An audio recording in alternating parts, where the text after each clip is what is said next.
I think without loss of time, let us start with the next session. Welcome to the session 3, equitable use of technology for better reach in education. I think since morning we have been listening to and watching to eminent experts in this very, very exciting conclave on the transformational reforms in higher education, starting from the Honorable Prime Minister himself, our HRD Minister, Minister of State, Dr. Kasturi Rangan, the architect of this policy, Mr. Amit Khare, the Secretary, Dr. Manjul Bhargava, Dr. K. Sridhar, who were part of the committee of this particular national education policy formation, and also all other vice chancellors, educationists who are amongst us. I think it's been a game-changing, holistic, inclusive, participative, innovative policy with a strong commitment to meeting the expectations of the youth of our country. And as rightly pointed out by the Prime Minister in the morning, also to provide our talent and technology to the entire globe, whole world. We have amongst us three eminent educationists and heads of the institutions, Dr. Bhaskar Ramorti, the director of IIT Madras, Professor Nageshwar Rao, Vice Chancellor of IGNOU, Professor Mini Shiji Thomas, who is the director of NIT Trichy. This NEP 2020 has already been approved by the cabinet. It has become part of us now. And we all know what is that, what is the content of the policy, why it has been done. We have been listening to it since morning, but how do we implement it? See, this implementation is the most important part of it.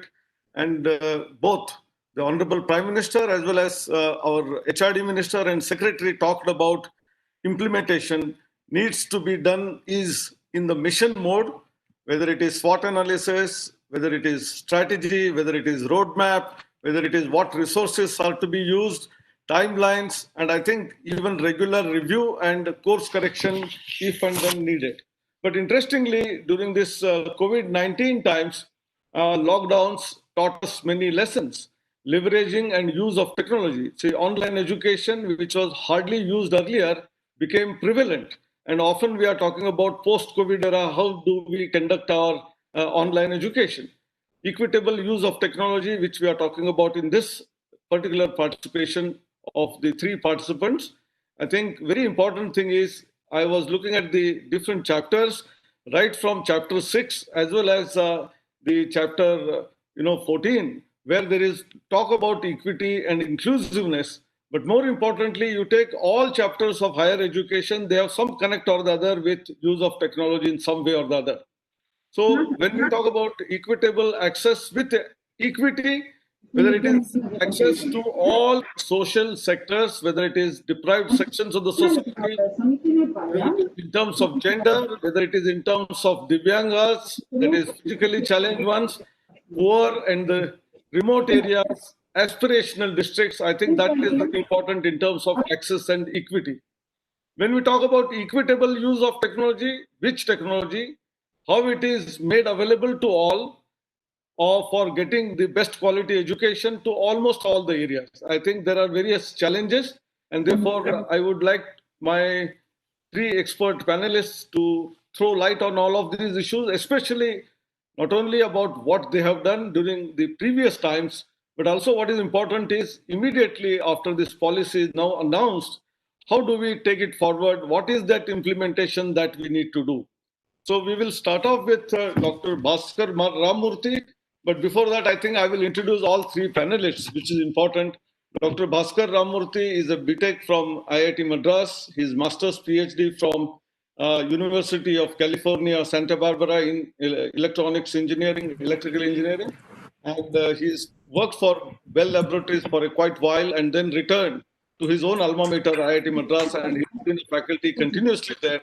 And he is in the second term of being the director of IIT Madras. And one of the important contributions is development of research park or industry institute interaction, which he has developed is very, very significant. The next panelist is Professor Nageshwar Rao, currently the Vice Chancellor of IGNOU, but he has been the Vice Chancellor of three other universities, Uttarakhand Open University, Kumaon University, Nainital, and also of Rajers Central Open University. And with his rich experience of three universities, now he is in a distance education university, that is IGNOU. So he will be our second panelist. The third panelist is Dr. Mini Shaji Thomas, another very erudite and very passionate educationist, BTech from University of Kerala with gold medal, Masters from IIT Madras again with a gold medal, PhD from IIT Delhi. So she has seen three different types of institutions, started working in different universities and various institutions, but finally in Jamia Millia, she has established a center for innovation and entrepreneurship, so important for our nation for today. And she has been a faculty member earlier in Delhi College of Engineering, REC, that is NIT Calicut, and also Jamia, and she is now in NIT as a director. I think with this short introduction of each of these panelists, may I request now Professor Bhaskar Ramorti to give his opinion about the new national education policy and how this topic we will be covering as implementation strategy and plan. Thank you. Thank you, Professor Sahasrabudhe. Greetings to all those who are on this conference, conclave across the country and indeed from across the world. It's amazing how we are able to do so much with so little because of what the circumstances have taught us.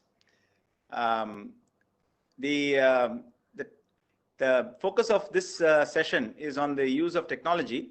Primarily, I think we mean online, distance education technology, online tools. Though there could be other technologies that play a role in education, but let's sort of assume that this is what the focus is. With 45 minutes, let's not expand our scope too much. And in the context of the NEP, as Professor Sahasrabudhe pointed out, I think this in the times at which we are in, where technology is, particularly communications technology is, I think it has a big role to play across the board in implementing the NEP. As he pointed out, on everything from inclusivity, equity, to giving the flexibility to students to learn where they are, whenever they want, given all the constraints that they face in their living situation, finances, whatever. Third, accessing in a country which is a growing country, population is growing, demands are growing, resources are constrained, accessing the best teaching teachers so to make them available to the largest possible student. We all are teachers. Many of us sitting here are teachers. We all know that while all of us can do a reasonable job, some of us seem to have been born to the job.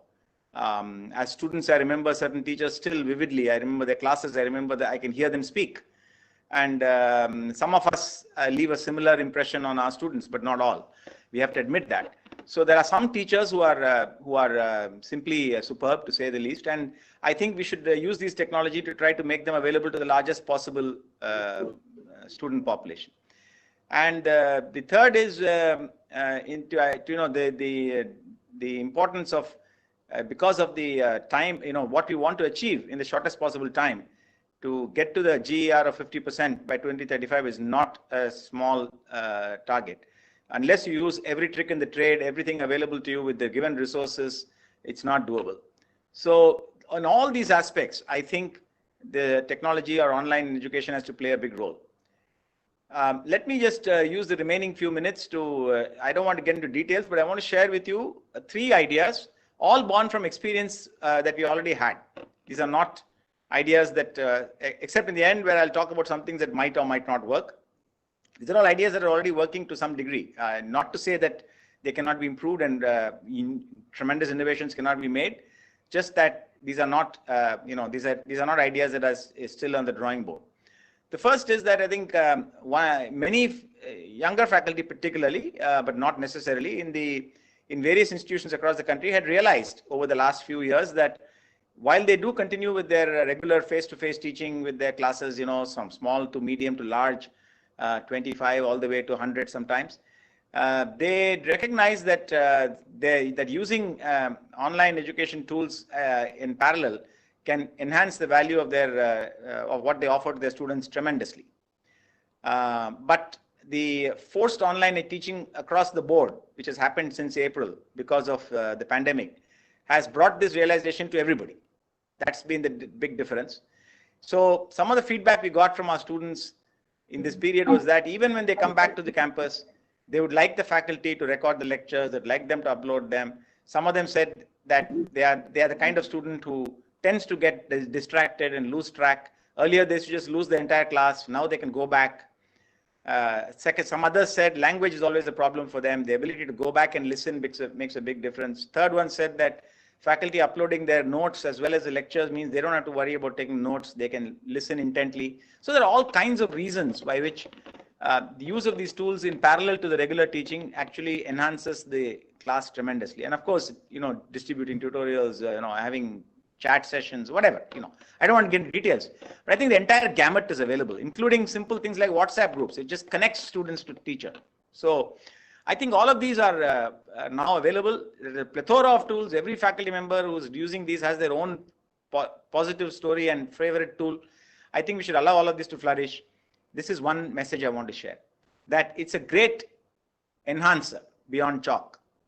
And we should, it's also very relatively inexpensive for what it achieves. So we should really, and from the student side, for most of all of this, they need only the phone. The second is, I would say, something that we've been trying across the country, a lot of institutions partnering together, which is the last 4 years we've been running the MOOCs programs under NPTEL, mostly for engineering institutions, but also for science, arts and science colleges to some extent. Thousands of colleges are working with several institutions to bring the best teachers to a huge audience.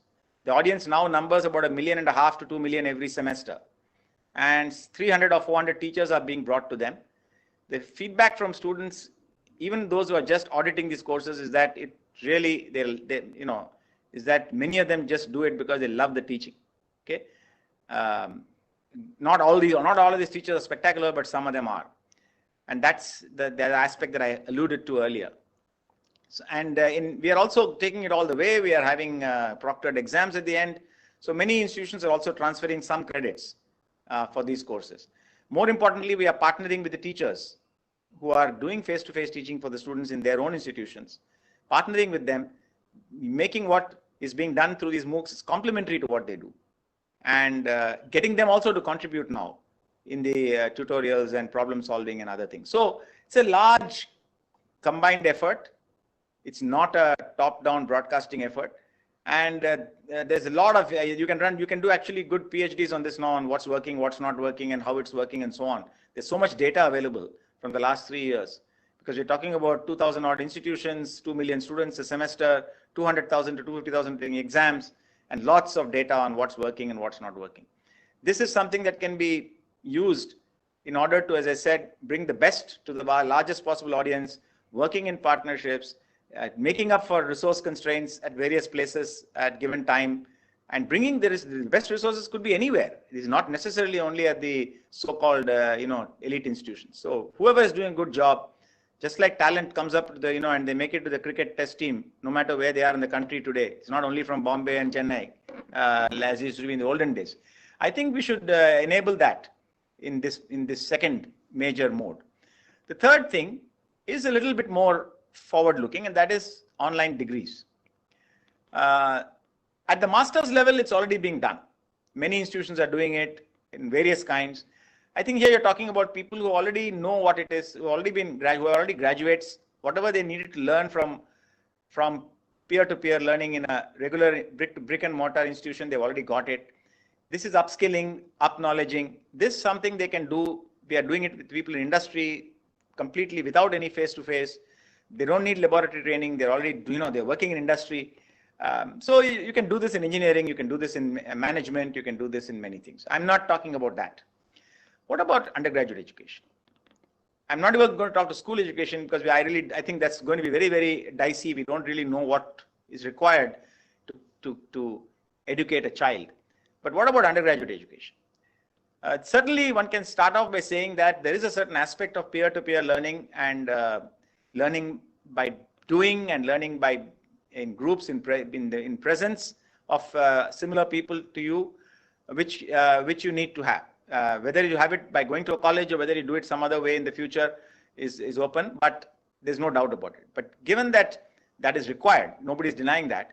What can be done through online methods for giving degrees? So for some disciplines, it seems a little easier to try the experiment because you don't need laboratories, you don't need hands-on. The hands-on can be done on a computer.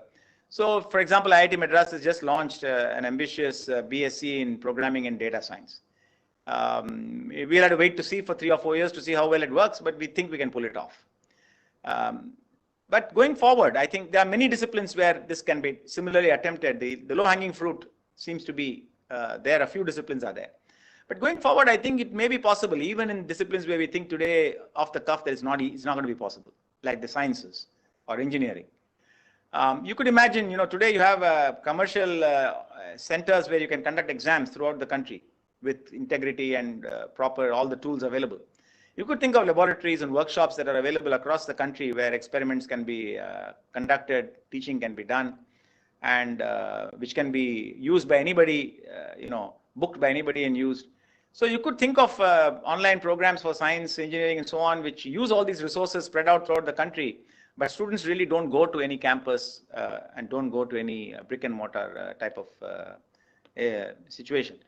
Regarding peer-to-peer learning, you could think again of entities that actually give you soft skills, peer-to-peer learning and peer-to-peer engagement and so on, also in your localities, and a certain trained set of people who do that.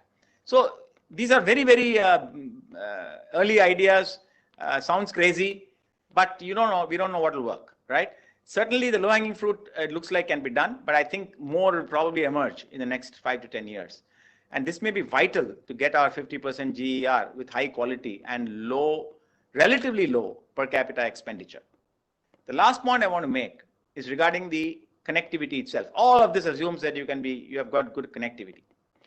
And I want to remind you that just a few days back, we celebrated 25 years of mobile telephony in India. Everybody is reminded that 25 years ago, the first mobile call was made in the country at 14 rupees 80 paise a minute, both for incoming and outgoing. And until then, there were only less than 10 million people who ever had a phone other than the commercial establishments. And we have come from there to the point where everybody has a phone, but not everybody has internet connectivity, and not everybody has good internet connectivity. But even the 50 or 60% of people who have good internet connectivity has happened in the last 4 years. I don't think it's going to take more than another 4 or 5 years to ensure that everybody, everywhere in the country has reasonably good internet connectivity for online education. I think that'll happen because just the way the technology is moving, the way it's becoming affordable, I think that's going to happen. And the policy, the technology policy of the country, the digital communications policy of the country, similar to the NEP, is also very clear that target is very much an important target. Carpet coverage with good enough internet connectivity for important things like education and so on. So we can assume that will happen. I mean, if it doesn't happen, it's a real shame. Once that happens, still, as educationists, we have to worry about how to deliver. And that's the part that I talked about briefly till now. I think I'll stop now. And if there are questions at the end, I'll take it. Otherwise, you can send me email. This topic is an evergreen topic, so we can talk about it. Thank you. As far as the undergrad degrees are concerned, I think there are still challenges as far as full online degrees are concerned. But certainly master's, PhD, or standby, or additional, studies, or even 20%, 40% credits of the course being taken in. I think these are all possibilities, but full online degree is still a long way to go. Because whether it is sports, arts, culture, dance, drama, music, human relations, I think ethics, values, they will all come from human interaction. And therefore, I think brick and mortar models will continue and should continue also for some more time at least. The next one is also Vice Chancellor of an open university, and therefore his views on this particular topic, how do we reach everyone? Professor Nageshwar Rao, may I ask you to now take over? Good noon to all of you. Honorable Chairperson Anjali Subudhi, distinguished panelists. First of all, I thank the UGC for giving me an opportunity to be with you this noon. We have to increase the GER, and that to 50% by 2035. and open and distance learning and the online learning. It has to play an important role in this context. As of now, only 10% of the total enrollment is being contributed by the ODL system. Of course, there are 15 open universities and around 80 dual mode institutions. But already the ball is set for rolling. We are now having the ODL regulations. We are now having the online regulations. We are having a SWAYAM platform established way back in 2016. We are having Swayam Prabha channels from 2017. And so many things we have done during the last 3 to 4 years. And maybe all these things, they give us a hope that yes, we can achieve the target which has been stipulated by our policymakers and the planners. I'm going to present my brief in two parts. Initially, I would like to talk about the way of the ODL and online learning process. There, I would like to put mainly the e-resources. E-resources, they're going to play an important role. Then the course-based intervention, that is the SWAYAM. Then delivery mechanism, that is also to be made fast. And lastly, the evaluation. Then once we look at the e-resources, we see that we are having abundant human resource, abundant e-resources. The e-resources you will find, they are having with National Digital Library. Look at the quantum of e-resources there. Around 5 crore books are available, e-books are available. And the users are around 26 lakhs. During this COVID-19 period, looking into it. And they have found that most of the e-resources, they are in local languages also. So that can also be, even NPTEL is also having their e-resource. Shodhganga, EPG Pathshala, and even IGNOU is also having e-Gyan course. What we see in all those cases, that there is one link which the MHRD and UGC is planning. And through that one-stop portal, they can have all these e-resources at one place and get connected to this huge e-resources which are available free of cost to the learners. Mobile app is one more area wherein we can reach to our learners with these e-resources. IGNOU is also having a mobile app, and at present around 6 lakh learners. They can look at all the available courses which the IGNOU is having. We are also around 200 courses with us, and all those courses, they are being simply downloaded from the Google Play Store with their mobile. The delivery mechanism, because once we are having the e-resources, then we have to look into that, how the delivery mechanism, it can be made faster. And here in this context, what we see is that Swayam Prabha, it is coming up in a big way. There are 32 Swayam Prabha channels, 33.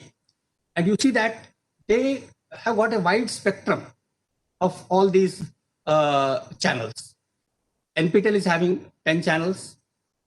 They talk about the technology engineering courses. Then UGC and the CEC, they are also having 10 channels dealing with PG and UG courses. IGNOU is also having 4 channels dealing with certificate and diploma courses. NCRT, NIOS, and the IIT Paul, 4 channels there for competitive examination. What you see that they all are available at the home of the learners. 33 dish TV channels. Even the government is also planning that let these dish TV, it can be extended to other carriers like the Tata Sky, and maybe if it is being extended to this Doordarshan, then its reach will be much, much more. Recently, one more intervention has been taken place, that is translating that material, translating those videos into the local languages. And the process is on at a faster pace. Initially, the MHRD has planned to have it in 8 languages. And maybe they are planning to have it by the end of this August. By the end of this August, all those important courses, at least out of those 3,000 courses, 2,000 or 1,000, they can be in the 8 regional languages. Regional languages means we are now reaching the learners at a in their own language, so that understand and learn the things at a faster pace. Then we look into the other modes. Rightly, IIT Madras director has said that this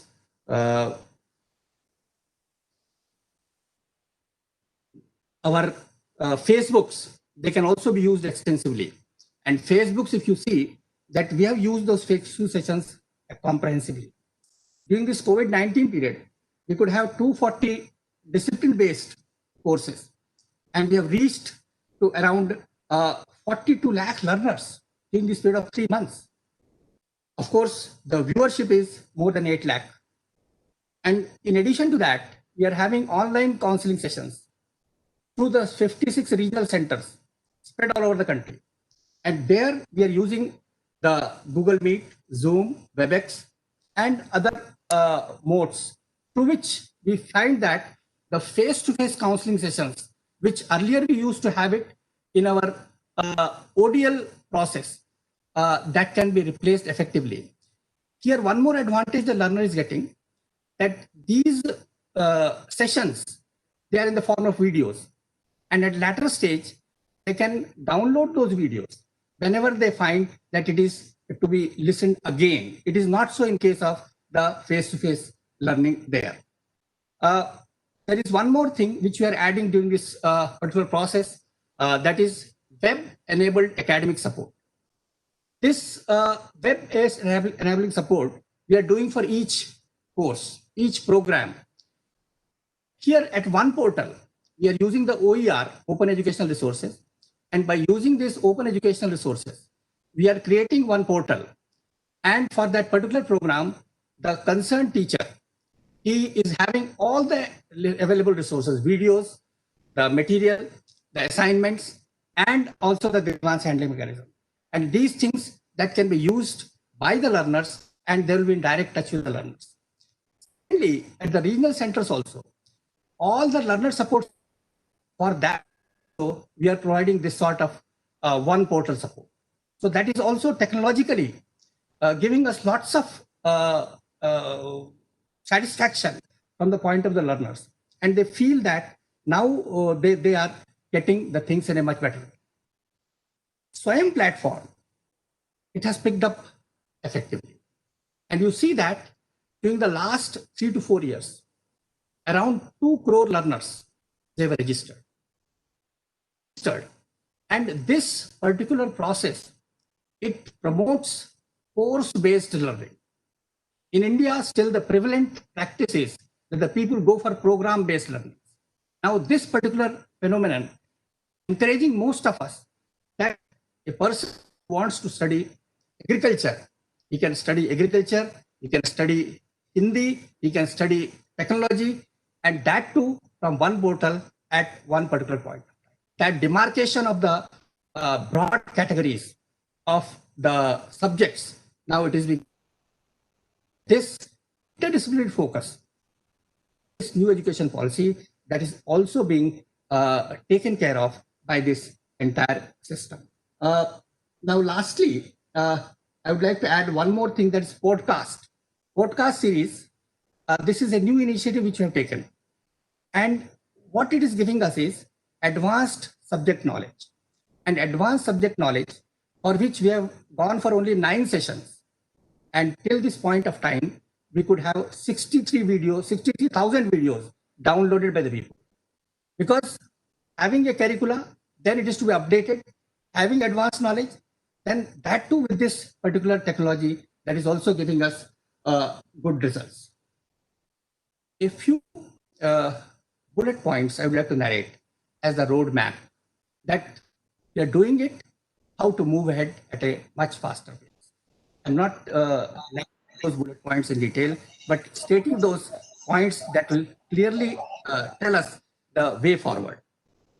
Translation and development of online public ODL programs in regional languages. This is giving us 8 languages or 20 languages.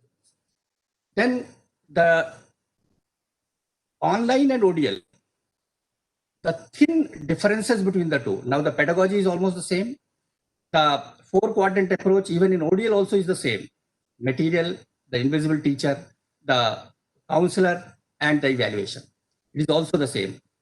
So there is a need for integrated regulation. And here in this one important thing, especially in the Indian context, that the conduct of examinations, there we can even consider the pen and paper also. Pen and paper still in most of the disciplines, that area is the most of the learners, they are at least feel comfortable in answering the questions through pen and paper. Then this 40% credit transfer mechanism, and for which the mapping is going on.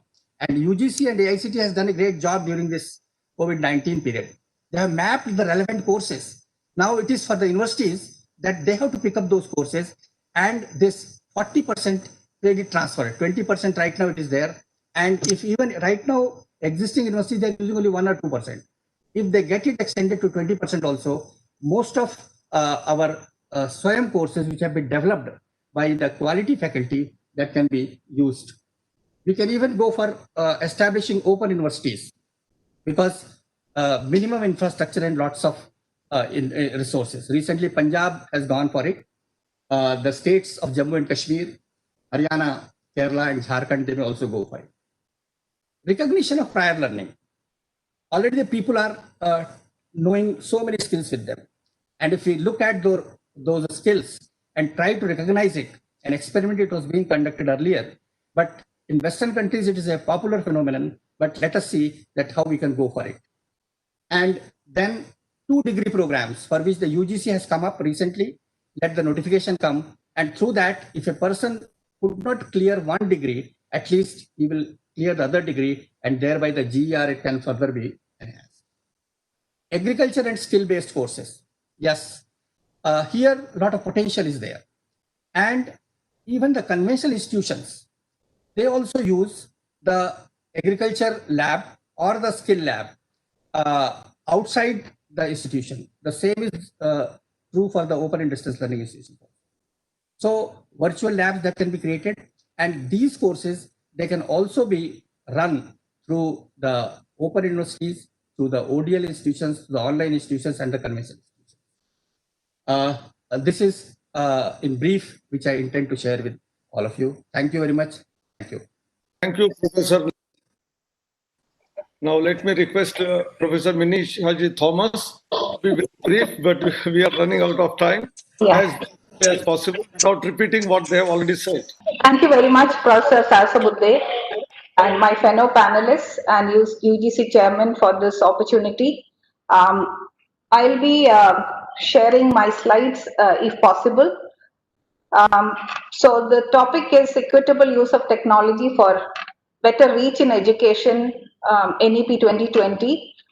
NEP 2020, as we have been discussing from the beginning, is a progressive step towards equitable, holistic education and reach for every citizen of India. I salute the team who prepared this. I want to start with a quote. Technology can become the wings that will allow the educational world to fly farther and faster than ever before. If we will allow it. So this is by a quote by Jenny from Texas A&M. So technology will be the wings. How can technology give wings to education, and how much can we go? My focus will be on flexibility, banking of credits, use of ICT, access, equity, and a little bit on collaborative research. Flexibility in curriculum. Rigid curriculum in higher education is easy for administration and faculty, whereas it's not preferred by many students with my 35 years of interaction with the student community. Majority of students choose courses in UG not out of passion. It is by peer pressure or parental pressure or market forces, etc. Once they realize their passion is not what they do, they lose interest. So they seek flexibility, and flexibility in multiple ways will bring in interest and creativity. All institutions should give flexibility. How? So my request to all the heads of institutions here is to think how we can give flexibility at institutional level. Then taking it beyond one institution is the credit bank. It's a beautiful concept in NEP, credits for can we also think of giving credits for reputed certifications, not just only for courses? This is, I'll be talking more about implementation. Um, so credit bank in India, but implementation is going to be a challenge because compatibility of institutions, compatibility of courses, whether do we have, can we make a robust repository for the credit bank, because National Academic Depository we created, but how many institutions are already using it? It's a matter of concern. And exit options given in the NEP is a welcome change, but lateral entry options, what are the policies for the lateral entry options? This is also a question.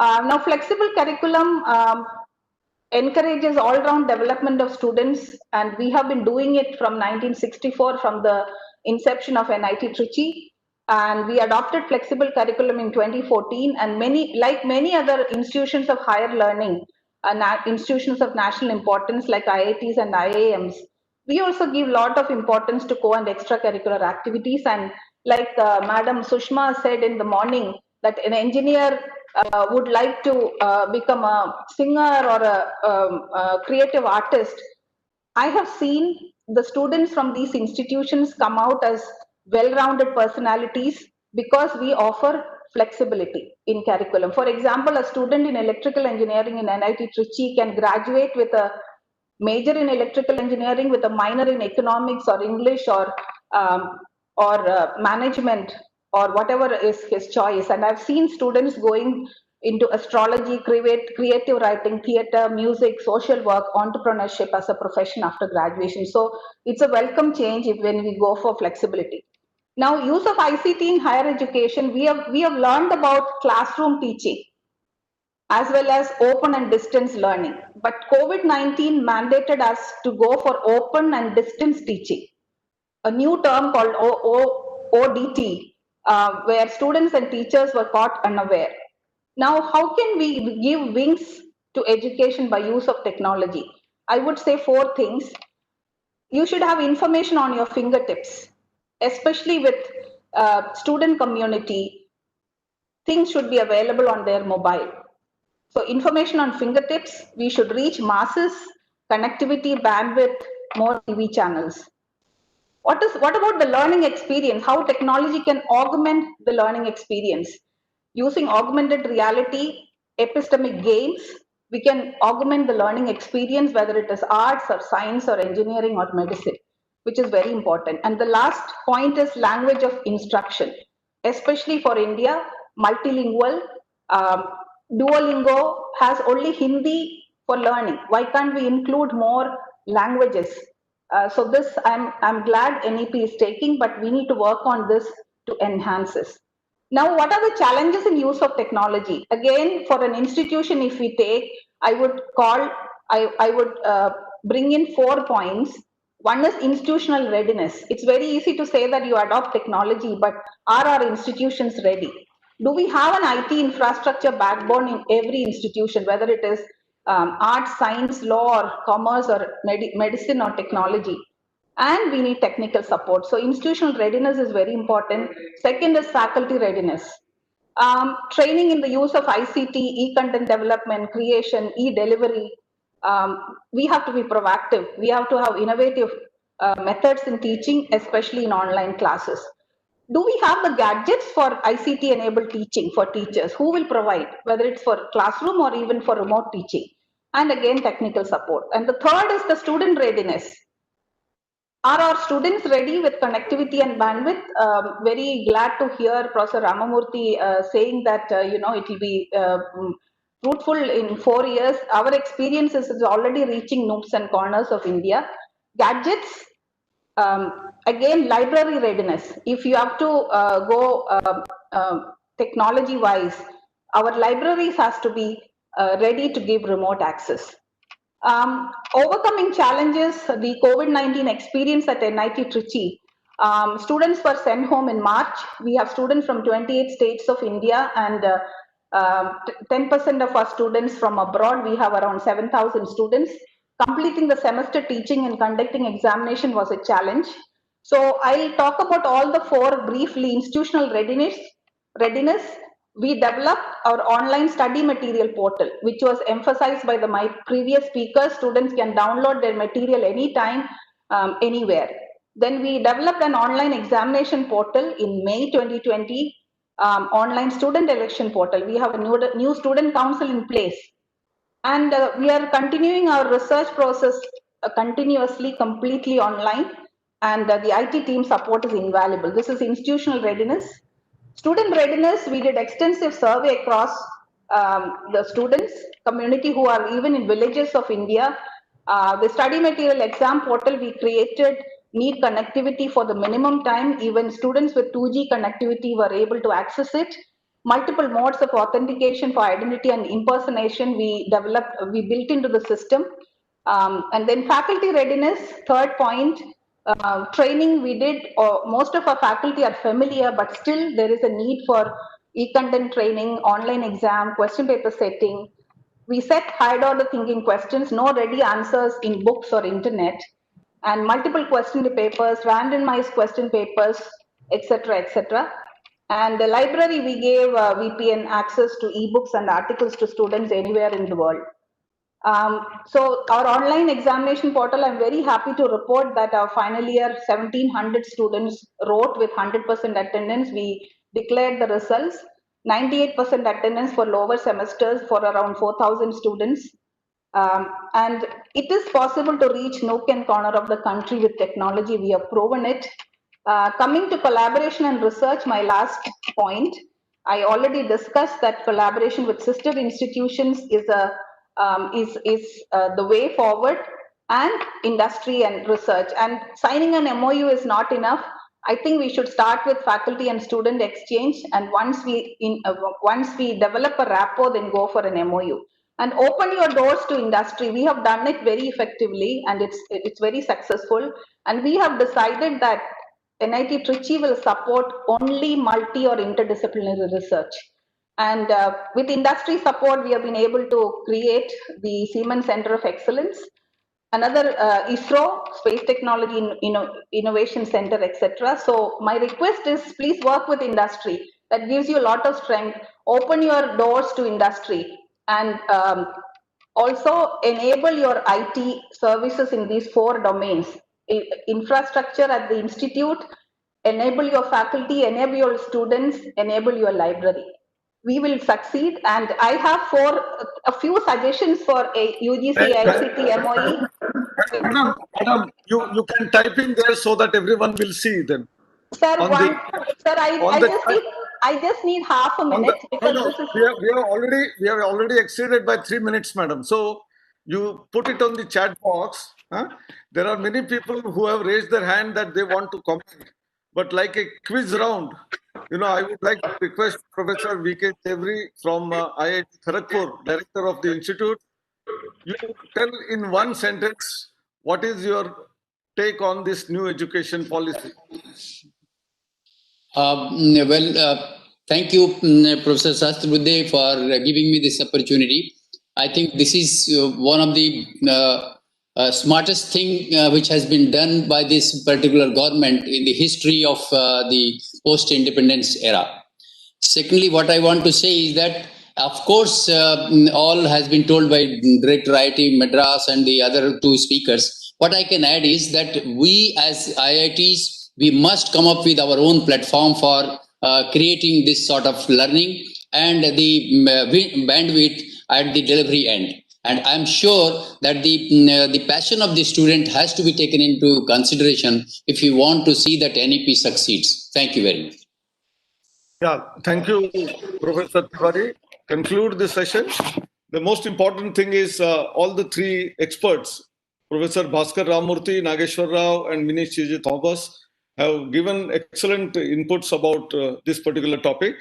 But interestingly, we at AICT have experimented 2 very important things in the COVID times, and I would like to mention them because that is the power of technology.